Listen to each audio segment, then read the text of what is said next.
Hello everyone, कैसे हैं आप सभी। आई होप अच्छे एंड स्वस्थ होंगे। आप सभी का स्वागत है आपके अपने यूट्यूब चैनल लर्न विद प्रीत चौधरी में। आज की जो हमारी क्लास रहने वाली है वो आपके 2024 के पेपर फोर्थ की क्लास है, जिसमें हमें पार्ट ए वो भी हिंदी का, जो कि आपके पेपर फोर्थ की यूनिट फर्स्ट है। तो चलिए बिना देर किए हुए हमारी क्लास स्टार्ट करते हैं। सबसे पहले हमारा जो पार्ट ए है व्याकरण का वो करेंगे, उसके बाद जो आपको आंसर राइटिंग के लिए जो क्वेश्चन दिया गया था वो करेंगे। सबसे पहले जो हमारा क्वेश्चन है वो है, निम्नलिखित शब्दों में से उपसर्ग है वो पृथक कीजिए। उपनिवेश।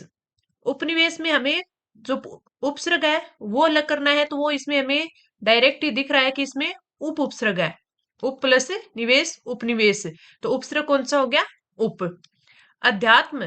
अध्यात्म की बात करें तो इसमें जो उपसर्ग दिया गया है वो दिया गया है हमें अधि। अध्यात्म में उपसर्ग दिया गया है अधि, तो उपनिवेश में उप उपसर्ग, अध्यात्म में अधि उपसर्ग। अब हम बढ़ते हैं हमारे अगले क्वेश्चन की ओर, और अगला जो हमें क्वेश्चन दिया गया है वो दिया गया है प्रत्यय का। दो प्रत्यय दिए गए और प्रत्यय के संयोग से दो दो शब्द हमें बनाने हैं। सबसे पहले इया प्रत्यय। इया प्रत्यय से हम बना सकते हैं, जैसे डब्बे के बनते हैं ना डिबिया, तो इससे क्या बनेंगे? डिबिया। और क्या बन सकते हैं? हमें बना सकते हैं खाट से खटिया, खटिया। दो हो गए। एक और लिख लेते हैं, जैसे लठिया, लठ से लठिया। तो ये हमारे कौन कौन से हो गए? इया प्रत्यय से डबिया, डिबिया, खटिया और लठिया। अगला जो हमारा प्रत्यय दिया गया वो दिया गया आनी प्रत्यय। आनी से कौन सा बनेगा? जैसे जेठानी, जेठानी, देवरानी, देवरानी। और क्या बन सकता है? आनी प्रत्यय से बन सकता है इंद्राणी, इंद्राणी। तो ये आनी प्रत्यय से बनने वाले आपके शब्द हो गए। उपसर्ग हो गया हमारा और प्रत्यय हो गया। अब हम आगे बढ़ते हैं। अगला जो हमारा क्वेश्चन है वो है शुद्ध रूप का। निम्नलिखित शब्दों के शुद्ध रूप लिखिए। ये हमें शब्द शुद्धि दी गई है। हमारे एग्जाम में शब्द शुद्धि और वाक्य शुद्धि दोनों आएगा। वाक्य शुद्धि तो हमें प्रैक्टिस है वो दोनों की अच्छे से करनी है। आज की क्लास आपकी काफी छोटी रहने वाली है, क्योंकि मैं बाहर थी, मेरे को टाइम नहीं मिला, लेकिन मैंने सोचा कि आपकी जो कंटिन्यू क्लास है वो नहीं रुकनी चाहिए, क्योंकि उससे हमारा रिदम है वो थोड़ा सा खराब हो जाता है। तो इसलिए चाहे छोटी हो क्लास है लेकिन होनी चाहिए। तो जो अगला क्वेश्चन है वो है हमारा शब्द शुद्धि का, और सबसे पहले हमें जो दिया गया है वो दिया गया है आंसू। आंसू की बात करें तो इसमें इन्होंने जो हमें अशुद्धि दी गई है वो दी गई है स के ऊपर, और स में जो मात्रा है ऊ की उसमें, तो आंसू है उसका जो शब्द शुद्ध होगा वो लिखा जाएगा इस प्रकार, आंसू। ठीक है। अगला है समान। समान नहीं होता, सामान होता है, सामान। ठीक है, समान है सामान। तो आंसू इसमें बड़ा ऊ होगा, समान में सा होगा न कि से। अगला है निरपराधी। निरपराधी की बात करें तो निरपराधी नहीं होता, निरपराध होता है, निरपराध। निरपराधी नहीं होता, क्या होता है? निरपराध। आगे बढ़े। अगला हमें दिया गया लिपि। आपको याद हो तो मैंने आपको अच्छे से याद करवाया था कि कहीं आप लिपि की बात कर लो, आप विधि की बात कर लो, इनमें आपके जो ई की मात्रा है दोनों छोटी आएगी। इसमें अपन चाहे प्रतिलिपि लिख लें, प्रतिलिपि लिख लें, ठीक है, या फिर विधि से कोई भी अपन और शब्द बना ले, तो इनमें आपको ध्यान रखना है लिपि विधि ये हो गए, इनमें हमेशा है वो लय और पय यानी दोनों मात्राएं वो छोटी ई की आती है। वेरी इंपॉर्टेंट है, इससे कई बार ये क्वेश्चन में आता है छोटी ई की मात्रा वाले, कि इनमें दोनों की दोनों मात्रा है वो छोटी होती है, लिपि हो चाहे विधि हो। आगे बढ़ते हैं। अगला है आंदोलन। आंदोलन में चांद बिंदी नहीं आती, सीधी बिंदी आती है ऊपर, तो आंदोलन है इस प्रकार बनेगा। ये जो बिंदी है ये ए के ऊपर है, मैं थोड़ी सी इधर लगा दी मैंने, बिंदी है वो यहाँ आएगी, तो इसमें है वो चांद बिंदी नहीं होती, इसमें सीधी बिंदी होती है, तो आंदोलन है इस प्रकार आपका बिल्कुल राइट लिखा जाएगा। तो जो भी आपके शब्द शुद्धि के शब्द होते हैं उनको आप अच्छे से एक बार देखना और उनको एक बार लिखना, इतने में आपको प्रैक्टिस हो जाएगी। जब भी आपके एग्जाम में आएगा तो आपसे अगर गलत लिखा भी जाएगा तो आपको लगेगा कि हाँ इसमें कुछ कमी है, और वो चीज है हमें पकड़ में आ जाएगी। अगला है अवगुण। अवगुण नहीं होता, अवगुण होता है। क्या होता है? अवगुण। अवगुण नहीं होता, क्या होता है? अवगुण। वृज मंडल। वृज मंडल है वो ऐसे नहीं लिखता, वज्र मंडल ऐसे लिखा जाता है। वज्रमंडल। ठीक है। अगला है समिति। समिति नहीं होता, समिति में जो अभी मात्रा थी ना, मैं छोटी की मात्रा की बात कर रही थी, समिति भी, इसमें भी दोनों मात्राएं वो सेम आती है। ठीक है। तो ध्यान रखना, एक बार फिर मैं इन शब्दों को आपको दिखा देती हूँ क्योंकि ये सारे के सारे शब्द है वो इंपॉर्टेंट है। सबसे पहला आंसू, जिसमें सै पे आपको ध्यान रखना है। समान नहीं होता, सामान होता है। निरपराधी नहीं होता, निरपराध होता है। लिपि, विधि, इन दोनों में छोटी और दोनों ही मात्रा छोटी आएंगी। आंदोलन में चांद बिंदी नहीं होती, ओनली एक बिंदी होती है, वो भी आ पर। अवगुण नहीं होता, अवगुण होता है।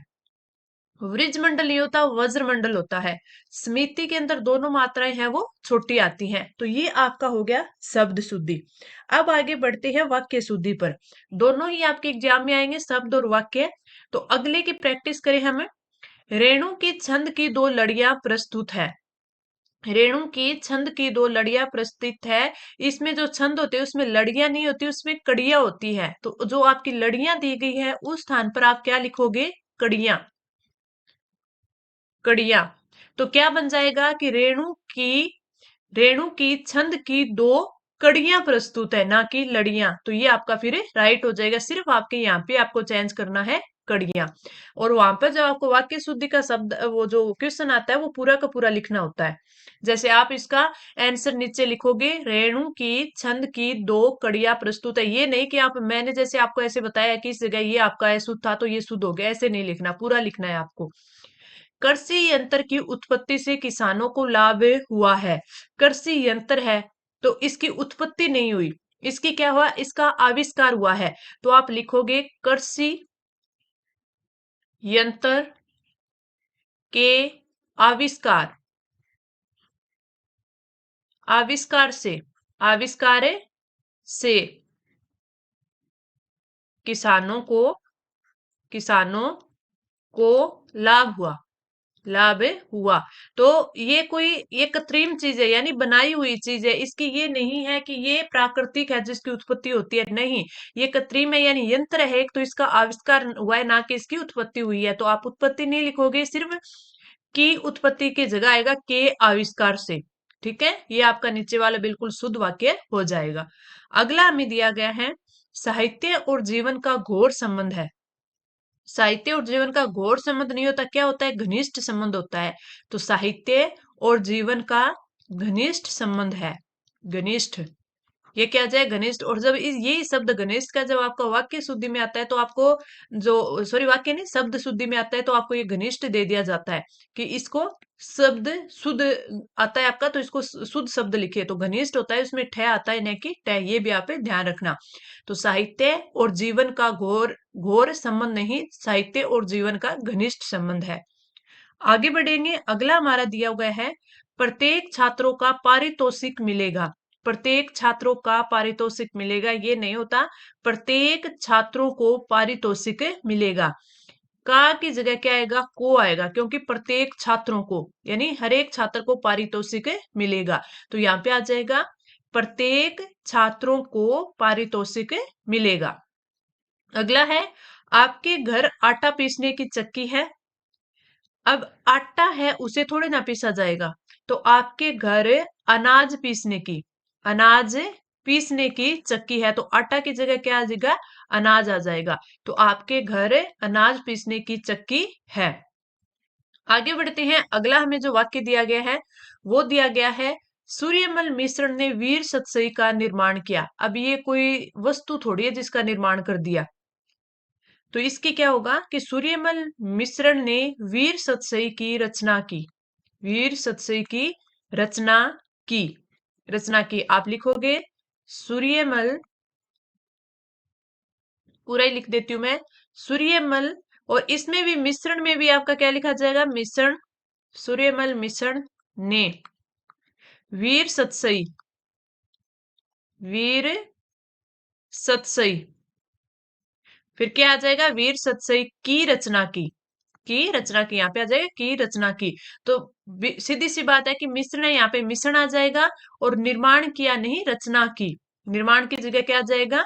रचना की, क्योंकि कोई वस्तु नहीं है, ये एक रचना है, तो उसकी रचना होगी कि रचना की। तो ये आपका आ जाएगा, सूर्यमल मिश्रण ने वीर सतसई की रचना की।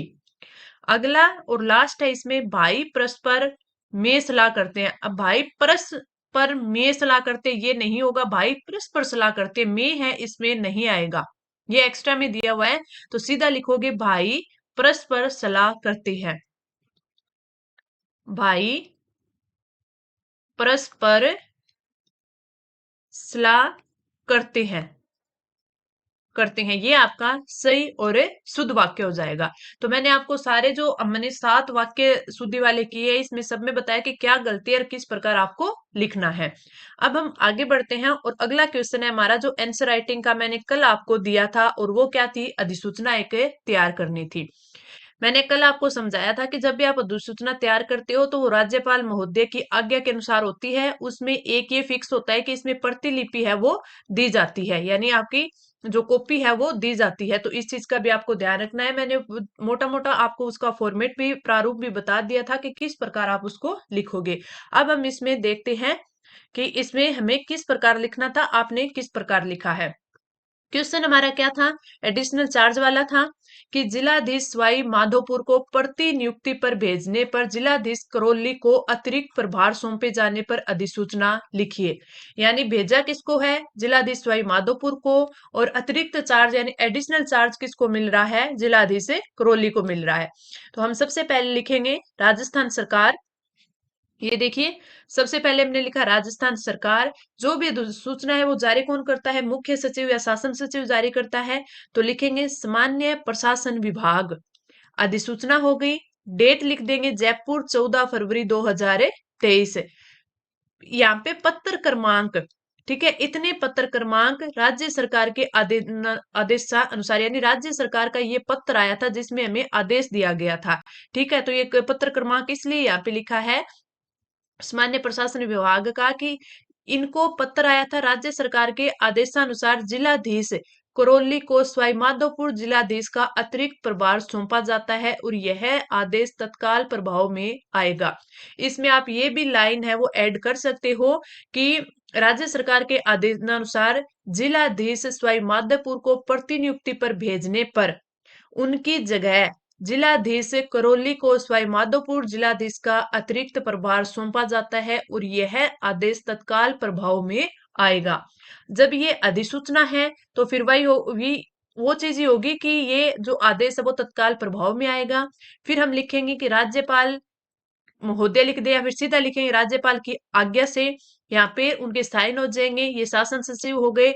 और फिर वापस यहाँ पे पत्र क्रमांक लिखकर और यहाँ पे उसकी डेट लिखकर 2023, ये डेट लिखकर फिर हम क्या लिखेंगे, जिन जिनको प्रतिनियुक्ति उनकी हुई है, दोनों की हुई है, तो दोनों जगह एक प्रतिलिपि जाएगी। एक खुद राज्यपाल जो महोदय का जो सचिवालय है वहां पर जाएगी, मुख्यमंत्री महोदय के जो सचिवालय है वहां पर जाएगी, और जिलाधीश करौली और सवाईमाधोपुर दोनों में जाएगी। और एक अधिसूचना का मैंने बताया था कि जब भी कोई अधिसूचना जारी होती है तो जो केंद्रीय मुद्रणालय होता है वहां पर जरूर जाती है। तो ये चीजें तो आप प्रतिलिपि वाला तो रट के रख लेना अधिसूचना में, कि आप लिखोगे पहले पत्र क्रमांक लिख दिया, उसके सामने डेट लिख दी, फिर प्रतिलिपि सूचनार्थ एवं आवश्यक कार्यवाही हेतु। इसमें आप लिखोगे सबसे पहले तो सचिव राज्यपाल राजस्थान राजभवन जयपुर, क्योंकि जो राज्यपाल के होंगे वो हर चीज में आएंगे। ठीक है, मुख्यमंत्री राजस्थान सरकार शासन सचिवालय, इनको भी देनी होगी। किसी भी क्वेश्चन पे देख ली, ये जो किसी की प्रतिनियुक्ति पर भेजने पर उनकी जगह एडिशनल चार्ज लेने पर अधिसूचना थी, कोई भी अधिसूचना हो उसका सब्जेक्ट कुछ भी हो, लेकिन तीन चीजें इसमें, चार चीजें इसमें सेम होंगी। कौन कौन सी, एक तो आपके जो सचिव राज्यपाल है उनकी, एक मुख्यमंत्री के जो सचिव हैं उनकी, एक मुख्य सचिव राजस्थान सरकार उनकी, और एक अधीक्षक राज्य केंद्रीय मुद्रणालय। ये जो चार कॉपी है इनको तो चाहे किसी भी सब्जेक्ट पर आपको अधिसूचना तैयार करनी हो, चारों के चारों उसमें जरूर आएंगे। ये जो है जिलाधीश करौली राजस्थान, तो करौली के जो जिलाधीश थे उनको एडिशनल चार्ज दिया गया तब उनके ऑफिस में ये भेजी गई है। इसके इसमें तो इसमें भेज दी, अगर कोई और सब्जेक्ट पे अधिसूचना जारी होती तो उसका इसमें नाम हो जाता। लेकिन ये चार तो आपको याद ही रखनी है, एक तो राज्यपाल महोदय के जो सचिव होंगे, मुख्यमंत्री के सचिव होंगे, और जो राजस्थान सरकार के शासन सचिवालय के जो मुख्य सचिव होंगे, तीन तो इनको, और एक राज्य केंद्रीय मुद्रणालय है उनके अधीक्षक को। इन चारों को तो कॉपी जाएगी ही जाएगी। तो ये आपको ध्यान रखना है। तो ये प्रतिलिपि होगी। वापिस फिर नीचे क्या हो जाएंगे, साइन हो जाएंगे, नाम हो जाएगा और वो आपकी मोहर लग जाएगी शासन सचिव की। तो आई होप आपको अच्छे से समझ आ गया था कि अधिसूचना में आपको किस प्रकार क्या रखना है। जब भी आपके अधिसूचना नाम आ जाए तो आपको फॉर्मेट में याद रखना है कि ऊपर राजस्थान सरकार, फिर वहां पे विभाग का नाम आ जाएगा, फिर नीचे अपन अधिसूचना लिखेंगे। और एक चीज याद रखना, जब भी हम साइन करते हैं उसमें हस्ताक्षर होंगे तो ऊपर लिखा जरूर होगा कि राज्यपाल की आज्ञा से। ये चीजें इसमें याद करनी है। अगर एक दो चीजें आप इसमें कोई बीच में कंटेंट की कुछ भूल भी जाए ना तो कोई दिक्कत नहीं होगी, लेकिन ये जो मेन चीजें होती है अधिसूचना की वो आपको ध्यान में ही रखनी है। और प्रतिलिपि में चार चीजें की चार तो इनको जाएगी ही जाएगी प्रतिलिपि। ठीक है। अब हम बढ़ते हैं अगले क्वेश्चन पर, और अगला हमारा जो क्वेश्चन है वो है आपके अगले नेक्स्ट टेस्ट का। उसमें भी आपको एक अर्धशासकीय पत्र लिखना है। श्री अवनीश गुप्ता जिला कलेक्टर है भीलवाड़ा के, उनकी ओर से श्री मनीष शर्मा जो कि मुख्य चिकित्सा अधिकारी हैं जिला अस्पताल भीलवाड़ा में, उनको एक अर्धशासकीय पत्र लिखना है जिसमें जिले में बढ़ते डेंगू मरीजों के लिए त्वरित व उचित उपचार हेतु जिला अस्पताल में पुख्ता व्यवस्था की बात की गई हो। यानी अवनीश गुप्ता है जो जिला कलेक्टर है, वो मनीष शर्मा जो कि मुख्य चिकित्सा अधिकारी है, उनको एक अर्थशास्त्र के पत्र लिखेंगे और उसमें वो पूछेंगे और या फिर कहेंगे उनको कि डेंगू मरीजों के लिए जो त्वरित और उचित उपचार है वो जिला अस्पताल में किस प्रकार उसकी व्यवस्था की गई है, और किस प्रकार की गई है और किस प्रकार आप उसको अच्छे से और करोगे। ठीक है। तो ये इसमें अर्थशास्त्र के पत्र लिखना है। अर्थशास्त्र के पत्र मैंने आपको अच्छी तरह से बताया है कि ऊपर है जो भेजने वाला है उसका एड्रेस है वो आता है, जो भेज रहा है उसका नाम एड्रेस वो आता है। फिर यहाँ पे आप सब्जेक्ट लिख सकते हो, फिर उसके बाद है सब्जेक्ट लिखो तो आपकी मर्जी, ना लिखो तो भी चलता है इसमें, और वैसे आप लिख दोगे तो ज्यादा अच्छा रहेगा। फिर यहाँ पे कोई जैसे प्रिय श्री या फिर ऐसे कोई संबोधन से आप वहां पे लिखोगे, और फिर उसके बाद है बीच का कंटेंट लिखोगे। फिर लास्ट में यहाँ पर जिसने पत्र लिखा है उनका जो आ जाएगा जैसे भवदीय या फिर आपकी दीर्घायु की कामना करते हुए, इस प्रकार नीचे लिखोगे। और जो लास्ट में इस साइड जो लिखा जाता है ना वहां पे है जिसको भेज रहे हैं उसका आएगा। सीधा सीधा मैं आपको बताऊं, ऊपरी ऊपर है यहाँ पे इस साइड है जो भेज रहा है उसका नाम आएगा। फिर यहाँ पे आप सब्जेक्ट लिख दोगे, यहाँ पर फिर आप एक उनको संबोधन सूचक प्रिय श्री या कुछ ऐसे करके आप उनको किस नाम से संबोधित करोगे ऐसे कुछ लिखोगे। बीच में अपना कंटेंट लिखोगे, और इस कंटेंट लिखने के बाद आप यहाँ लिख दोगे कि आपकी दीर्घायु की कामना करते हुए। यहाँ पे आप क्या लिखोगे, जो भेज रहा है यानी अवनीश गुप्ता है उनका जो साइन वगैरह या फिर उनका नाम होगा। और लास्ट में यहाँ पर है हम किसको भेज रहे हैं, मनीष शर्मा को भेज रहे हैं, तो उनका जो एड्रेस या नाम है वो यहाँ लिखा जाएगा लास्ट में। ये चीजें ध्यान रखना। तो चलिए, आपको क्लास कैसी लगी आप कमेंट करके जरूर बताना। अच्छी लगी तो लाइक करना और चैनल को सब्सक्राइब करना।